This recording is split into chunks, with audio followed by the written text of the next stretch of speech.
How you doing, everyone? So I got this spot on the side of my house.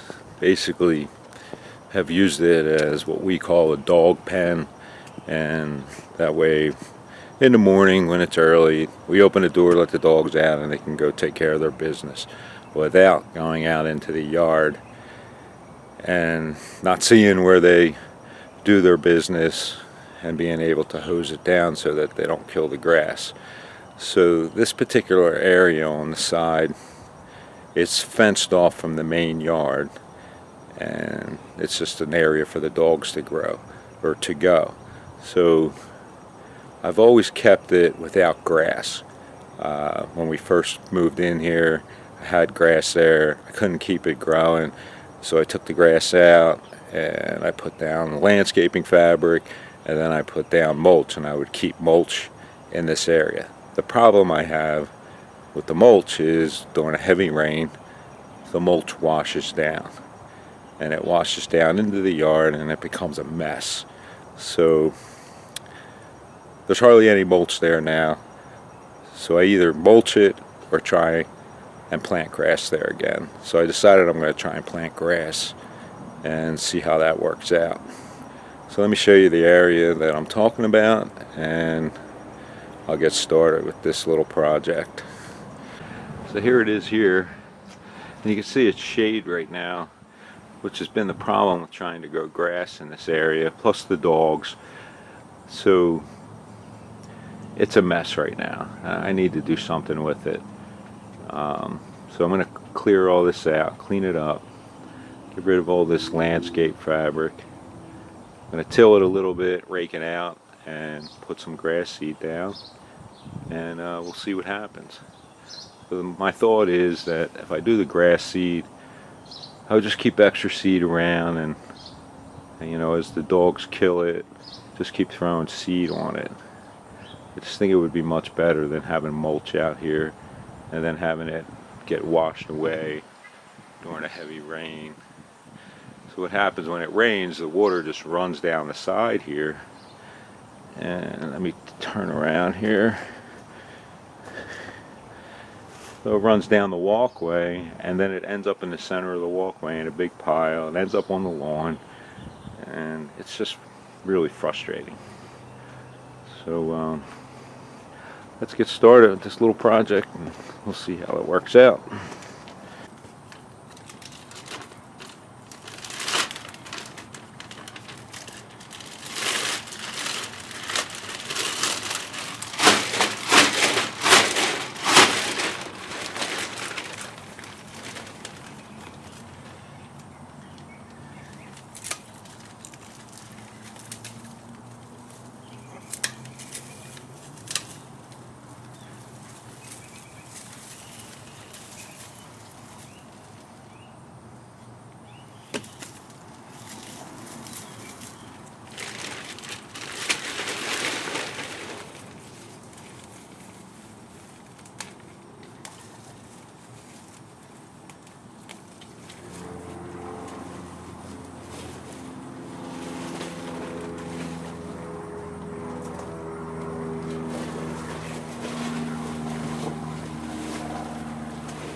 So there we have it. There's probably more seed down there than I need. I just figured it'd be easier just to throw it down by hand. I mean, it's not a big area to bring a spreader in, so it is what it is, as they say.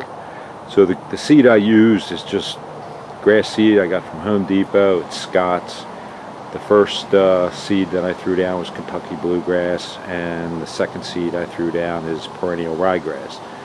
So my lawn's primarily Kentucky bluegrass, and it's established, so we'll try and match it the best I can, but I don't know that the Kentucky bluegrass is going to come up here because it's a lot of shade here. We're going into the winter. Today is October 17th. I really should have done this 3 or 4 weeks ago, but I just didn't have the time. I did want to get this done this fall, so I'm not expecting great things from this right now, but I think you know, moving forward, if I get some grass to grow now, I'll overseed again in the spring, and I think it'll be okay. So I'll come back in 2 weeks, and we'll see how it looks. Alright, so here we are 3 weeks later. I think it filled in pretty good, considering it's you know, the middle of November, and it was the last week of October when I did this. But that's Kentucky bluegrass and perennial ryegrass. Now this side of the house is a northwest side, so I really don't get a lot of sun here. I think come springtime I'll probably put some like a sun and shade mix seed in here just to fill it in. I'm not concerned with it being all Kentucky bluegrass or all perennial rye. I just want grass here. This is just an area for our dog to go. But with it being sloped here, and I'll show you what I mean, a lot of the seed washed out, so I think that's why it didn't come in as thick as I had hoped it would. So I'll turn around and show you where a lot of it grew, but it slopes down along my walkway to the pool area, and you can see all that new grass there, and that just washed down from rain that we had over the past 3 weeks. So it'll take some time to fill in, but for now this will be good for the winter. Then come the end of March, beginning of April, I'll start throwing a lot of seed down. But considering the time of year I did it, and the fact that it's on a slope and it's tough to keep the seed there without it getting washed away, I'm happy with it. So I hope you enjoyed the video. If you're not subscribed, please subscribe. Hit that like button for me, and I'll see you in the next video.